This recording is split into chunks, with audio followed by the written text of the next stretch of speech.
Art بھی ہے، ٹھیک ہے۔ سائنس کس طرح سے ہے اور آرٹ کس طرح سے ہے؟ آرٹ میں وہ یہ کہتا ہے کہ یہ اس طرح سے کہ اسے عورت کی ضروریات سمجھنا ہوتی ہے اور اس کے حوصلہ اور اعتماد کو بڑھانا ہوتا ہے، ٹھیک ہے، یعنی اس کو، اس کے فیئر کو، اس کی انگزائٹی کو اس نے دور کرنا ہوتا ہے، اس کے اندر جو ہے نا اس نے کانفیڈنٹ پیدا کرنا ہوتا ہے۔ کچھ فیمیل جو ہے نا وہ بڑا اس چیز سے ریلیٹڈ ہو کے وہ کنفیوز ہو جاتی ہیں، سٹریس میں چلی جاتی ہیں کہ پتہ نہیں ہمارے ساتھ کیا ہوگا، تو جو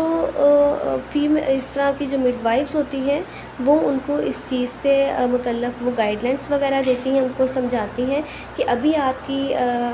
پریگنینسی کے دوران جو بھی سچویشن ہے، جس بھی حالت میں ابھی ہیں وہ آپ ہیں، وہ جسٹ ایک ٹمپریری کنڈیشن ہے آپ کی، ٹھیک ہے، یعنی عارضی کنڈیشن ہے۔ یہ 9 منتھ کے بعد جب بچے کی ڈیلیوری ہو جائے گی تو یہ کنڈیشن جو ہے نا یہ ختم ہو جائے گی، آپ بالکل پہلے کی طرح جو ہے نا نارمل لائف میں چلی جائیں گی، ٹھیک ہے۔ اب مڈ وائف کے فوائد کیا ہیں، ٹھیک ہے، تو اس میں وہ کہتا ہے کہ ہر ایک بچے کی پیدائش ایک منفرد واقعہ ہوتی ہے جو دوبارہ نہیں ہو سکتی، ٹھیک ہے۔ اس لحاظ سے ایک جو مڈ وائف ہے وہ اگر باقاعدہ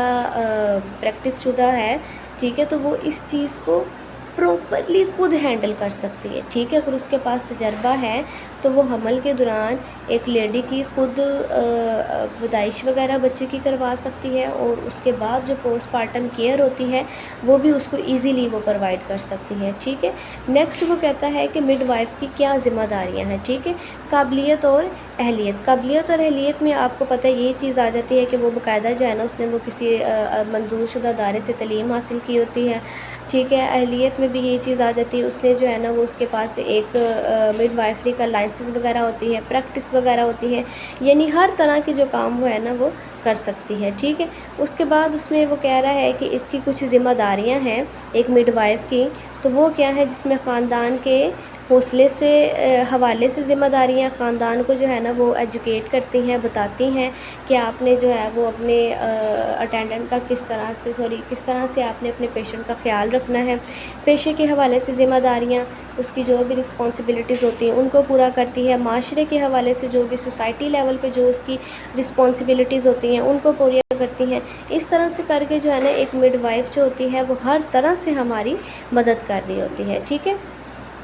نیکسٹ وہ کہتا ہے کہ مڈ وائف کی مہارتیں اور خصوصیات، ٹھیک ہے۔ ایک مڈ وائف جو ہے کہ اس کے پاس کس طرح کی سکلز ہیں، کس کس کام میں اس کو جو ہے نا وہ مہارت حاصل ہے، کون کون سا ایسا کام ہے جو ایزیلی اچھے طریقے سے یہ کر سکتی ہے، ٹھیک ہے۔ تو اس میں سب سے پہلے وہ کیا کہتا ہے کہ مڈ وائف نہ صرف اپنے اقدامات کی ذمہ داری لیتی ہے بلکہ دوسروں کے ساتھ دیکھ بھال میں شریک بھی ہو سکتی ہے، ٹھیک ہے۔ اٹینڈنٹ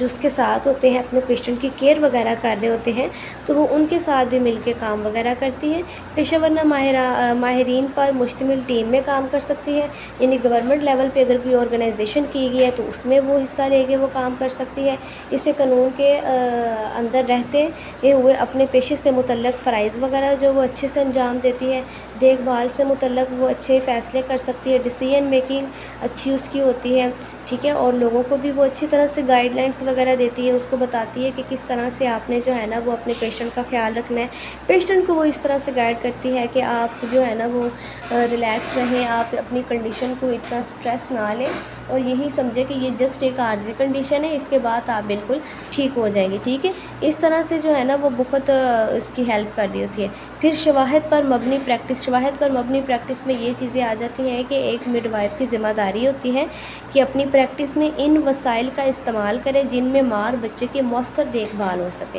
ٹھیک ہے، اچھی اور اچھے طریقے سے بتائے گئے طریقے سے جو ہے نا وہ اس کی دیکھ بھال ہو سکے، ٹھیک ہے۔ اس کے بعد وہ کہتے ہیں کہ تندرستگی کا فروغ، مڈ وائف کے لیے اس بات کا بہترین موقع ہوتا ہے کہ بچے کی پیدائش سے پہلے اور اس کے والدین کو بہت سی باتیں سکھا کر خاندان کو صحت مند زندگی کے اصول بتا سکتی ہے، ٹھیک ہے۔ سب سے پہلے اب آپ جو ہے نا وہ اس کو اس چیز سے گائیڈ کر سکتے ہیں کہ جیسے ہم فیملی پلاننگ سے ریلیٹڈ اس کو گائیڈنس دے سکتے ہیں کہ آپ جو ہے نا وہ نیکسٹ بچہ جو ہے وہ تقریباً کوئی 2 سال کے بعد لیں، ٹھیک ہے۔ بچے کی آپ نے کس طرح سے کیئر کرنی ہے، بریسٹ فیڈنگ کس طرح سے آپ نے بچے کو کروانی ہے، بچے کے ڈائپر وغیرہ کا کس طرح سے خیال رکھنا ہے، بچے کو فیڈ کس طرح سے کروانا ہے، دودھ اس کو کس طرح سے ہضم کروانا ہے، تو اس طرح سے کر کے جو ہے نا وہ آپ اس کی ہیلپ کر سکتی ہیں، آپ اس کو بتا سکتی ہیں کہ آپ نے کس طرح سے بچے کے لیے جو ہے نا وہ ضروری کام کرنے ہیں۔ اور بچے کو سنبھالنا ایک بہت بڑی ذمہ داری ہوتی ہے، یہ ہر کسی کے بس کی بات نہیں ہوتی ہے، ٹھیک ہے۔ ڈیکس وہ کہتا ہے کہ ڈاکٹر کی تجویز کردہ نگہداشت کرنا، ٹھیک ہے۔ وہ کہتے ہیں کسی رجسٹرڈ میڈیکل پریکٹیشنر کی تجویز کردہ نگہداشت اور علاج کرنا محض ہدایات پر عمل کرنے سے بڑھ کر ہوتا ہے، ٹھیک ہے۔ جو مڈ وائف ہے وہ اس چیز سے ریلیٹڈ جو بھی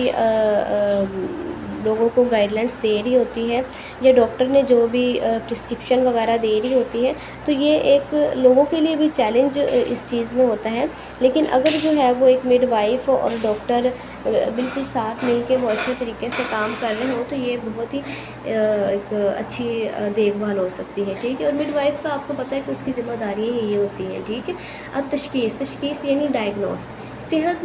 کا مطلب صرف بیماری کا نہ ہونا اور خاص طور پر کسی فرد کے نارمل ہونے کا تعین کرنا نہیں ہوتا۔ تندرستی کوئی ایک ایسا آئیڈیا نہیں ہے جسے حاصل کرنا ممکن نہ ہو، ٹھیک ہے۔ یہ کوئی ایسی اہلیت بھی نہیں کہ جسے بندانہ طرز زندگی عمل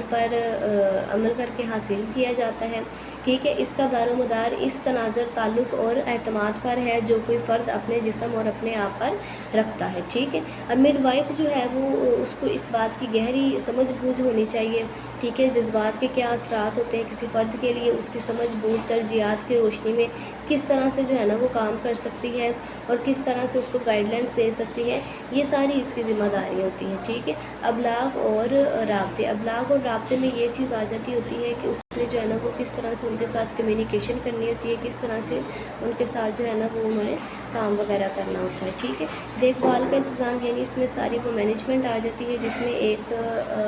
جو ہے وہ پراپر کام کر رہی ہوتی ہے اور اس میں اس چیز کی اس نے رسپانسیبل ہوتی ہے، آنسریبل ہوتی ہے کہ اس نے اوور آل کام جو ہے نا وہ کس طرح سے کرنا ہوتا ہے، ٹھیک ہے۔ آزادانہ کارروائی اور فیصلے، اب اس میں وہ کیا کرتی ہے کہ مڈ وائف نارملی اس چیز کی وہ انہیں پریکٹس ہوتی ہے کہ بچوں کی دیکھ بھال کرنا اس کا فرض ہے، اس کی تربیت ایسی ہونی چاہیے کہ ایمرجنسی میں طبی امداد بلا سکے، جب تک مدد نہیں آ جاتی یا ماں یا بچے کی دیکھ بھال اس سلسلے میں فوری اقدامات کرے، ٹھیک ہے۔ اس طرح سے کر کے جو ہے نا وہ بیسک سکلز وغیرہ اس کے پاس ہونی چاہیے، ٹھیک ہے۔ دوسروں کے عملے اقدامات کو متحرک کرنا، کبھی اس پوزیشن میں نہیں ہوتی کہ ماں اس کی دیکھ بھال چھوڑ دے سوائے اس وقت کہ جب وہ کسی اور مڈ وائف کو ذمہ داریاں سونپ رہی ہو۔ پیدائش کے بعد کی دیکھ بھال جو ہوتی ہے اس کو آپ کو پتہ ہے کہ پوسٹ پارٹم کیئر کہتے ہیں، ٹھیک ہے۔ ڈاکٹر نے اپنا کام کر کے جو ہے نا وہ چلے جانا ہوتا ہے، اس کے بعد اوور آل جو رسپانسبلٹی آتی ہے وہ ایک ذمہ اس کی مڈ وائف کی آتی ہے، ٹھیک ہے۔ تحقیق سے آگاہی جو ہے نا اس نے جو بھی ساری تحقیق وغیرہ کی ہوتی ہے، ڈائگنوسس وغیرہ کی ہوتی ہے، اس نے اس سے جو ہے نا پھر بعد میں وہ آگاہی وغیرہ دینی ہوتی ہے، بتانا ہوتا ہے، ٹھیک ہے۔